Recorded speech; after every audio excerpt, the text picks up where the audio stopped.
के संविधान का संशोधन करने वाले विधेयक को पुनर्स्थापित करने की अनुमति दी जाए। संविधान का जो मूलभूत ढांचा है वो ये कहता है कि कानून का राज होना चाहिए।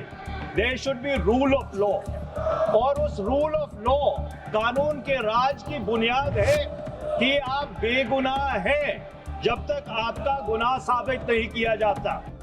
I would like to know from the Honorable Minister, what is the undue haste and urgency in bringing such a constitutional amendment bill?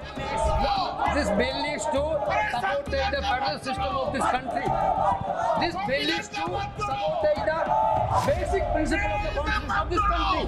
Clear करना चाहता हूँ, मुझ पर झूठे आरोप लगाए तब अरेस्ट होने के पहले मैंने नैतिकता के मूल्यों का हवाला देकर इस्तीफा भी दिया, और जब तक मैं कोर्ट से निर्देश नहीं हुआ, कोई संविधान को मैंने स्वीकार नहीं किया।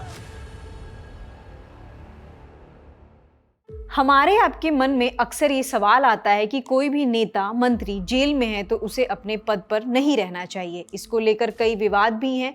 एक पक्ष ये कहता है कि जेल में गए व्यक्ति को नैतिक जिम्मेदारी लेते हुए संवैधानिक पद पर नहीं रहना चाहिए। दूसरा पक्ष ये कहता है कि जब तक उसका गुनाह साबित ना हो जाए तब तक वो अपने पद पर रह सकता है। इन्हीं मुद्दों और विवादों के बीच 1 जुलाई को पार्लियामेंट्री जॉइंट कमेटी की एक मीटिंग हुई जिसमें 130th constitutional amendment bill discuss हुआ। साथ ही संबंधित पक्ष और एक्सपर्ट्स की राय भी सुनी गई। मीडिया रिपोर्ट्स के मुताबिक 17 जुलाई को इस बिल से रिलेटेड एक रिपोर्ट भी कमेटी को सबमिट किया जाएगा।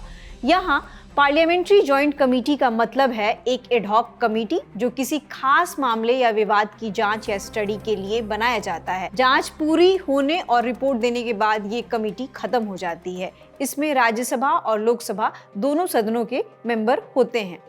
पर अगस्त 2025 में इस बिल को जब सरकार की ओर से संसद में पेश किया गया तब विपक्ष ने जमकर विरोध किया।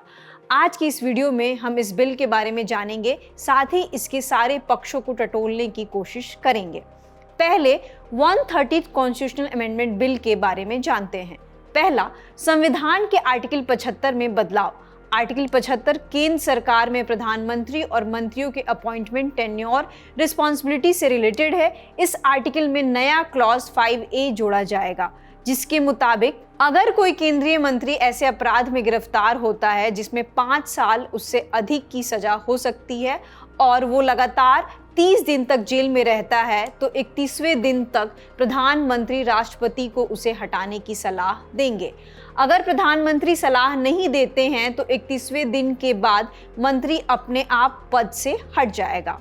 ये तो हुई मंत्रियों की बात। अब आपके मन में ये सवाल आ रहा होगा कि अगर प्रधानमंत्री गिरफ्तार हो जाए तो क्या होगा। ऐसे सिचुएशन में अगर प्रधानमंत्री 30 दिन तक जेल में रहते हैं तो उन्हें 31वें दिन तक इस्तीफा देना होगा। अगर वे इस्तीफा नहीं देते हैं तो वो 31वें दिन के बाद उनका पद अपने आप खत्म हो जाएगा। एक और सवाल मन में आ रहा होगा कि जब ये लोग जेल से बाहर आएंगे तब क्या हो सकता है। ऐसे सिचुएशन में रिहा होने के बाद राष्ट्रपति उन्हें फिर से प्रधानमंत्री या मंत्री नियुक्त कर सकते हैं। मतलब ये क्लियर है कि रिहा होने के बाद कोई भी व्यक्ति संवैधानिक पोस्ट ले सकता है। इस बिल के थ्रू आर्टिकल 164 में भी बदलाव होगा। यहाँ पर क्लॉज 4A जोड़ा जाएगा। ये आर्टिकल स्टेट लेवल पर मुख्यमंत्री, राज्य के मंत्रियों की अपॉइंटमेंट, ओथ रिस्पॉन्सिबिलिटी से रिलेटेड है। नियम सारे सेम होंगे, बस यहाँ राष्ट्रपति की जगह राज्यपाल आ जाएंगे। इसके बाद संविधान के आर्टिकल 239 AA में भी बदलाव होगा। यहाँ भी क्लॉज 5A जोड़ा जाएगा। ये आर्टिकल देश की राजधानी दिल्ली से जुड़ा है। इसके तहत दिल्ली को नेशनल कैपिटल टेरिटरी के रूप में विशेष दर्जा मिला है। क्लॉज 5A के तहत अगर दिल्ली का कोई मंत्री 30 दिन तक जेल में रहता है तो राष्ट्रपति उसे मुख्यमंत्री की सलाह पर हटा सकते हैं। अगर मुख्यमंत्री सलाह नहीं देते हैं तो मंत्री अपने आप पद से हट जाएगा।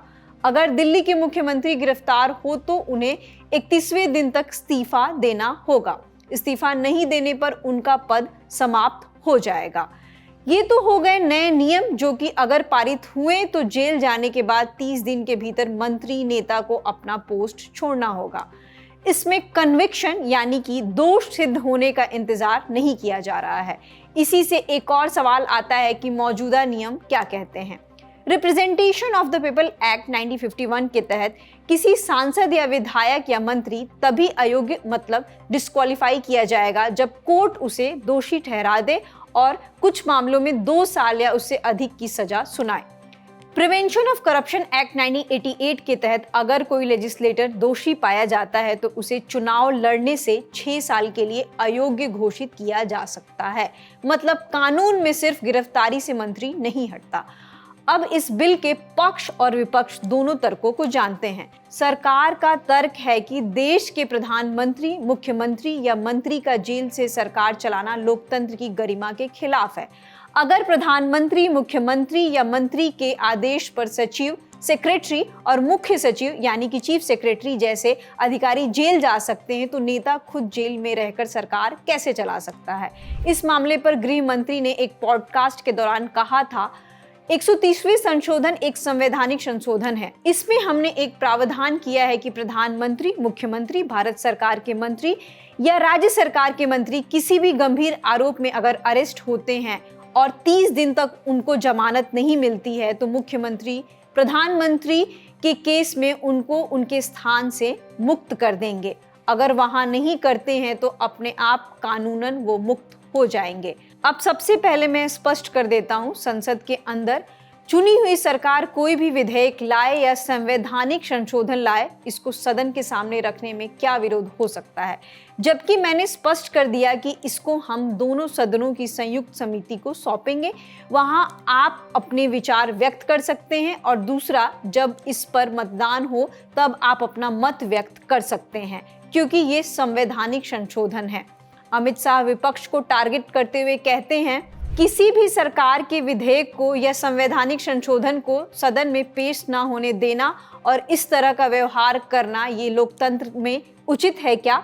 देश की पार्लियामेंट के दोनों सदन बहस के लिए हैं या शोरगुल और हल्ले के लिए हैं? मुद्दे का विरोध हमने भी देखा है, हमने भी किया है, परंतु बिल को पेश ना होने देने की एक प्रकार की मानसिकता मैं नहीं मानता हूं कि लोकतांत्रिक है और विपक्ष को देश की जनता के सामने इसका जवाब देना पड़ेगा। वहीं इस मामले में विपक्ष ने सरकार को घेरा था। विपक्ष ने कहा था इस बिल से डेमोक्रेसी और फेडरलिज्म को खतरा है।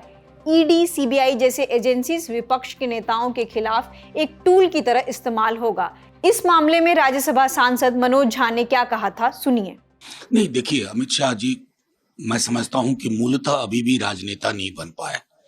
उनके अंदर सबको ले चलने की क्षमता नहीं है और मैं तो कहूंगा ना सिर्फ विपक्ष मुक्त लोकतंत्र करने की कोशिश है, बल्कि उनके जो प्रतिस्पर्धी लखनऊ में बैठे हुए हैं उनके भी निपटाने की कोशिश है। ये आंतरिक विपक्ष और बाह्य विपक्ष दोनों को खत्म करना चाहते हैं।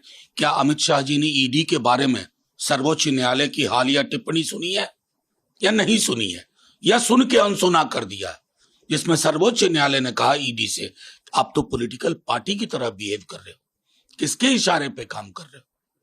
तो ये सब संदेश है माननीय गृह मंत्री जी को। लेकिन मैं दोहराता हूं, वो न सिर्फ अपने बाहर के विपक्ष Congress, RJD, left, DMK, TMC, Sapa, बल्कि अपने अंदर भी जो उनसे कंपटीशन में चल रहे हैं लखनऊ वाले, उन तरह के तमाम लोगों को भी निपटाने की मंशा है इस कानून के तहत। ये सारे डिबेट्स हम अक्सर सुनते और देखते रहते हैं, खासकर जब 2 sitting chief ministers Arvind Kejriwal, Hemant Soren jail गए थे, तब ये डिबेट और बढ़ गया था कि मोरल रिस्पॉन्सिबिलिटी लेते हुए इन मंत्रियों को अपना पोस्ट छोड़ देना चाहिए। इस बिल और उससे जुड़ी जानकारी यहीं तक। आपको ये जानकारी कैसे लगी, आप हमें कमेंट सेक्शन में बता सकते हैं। शुक्रिया।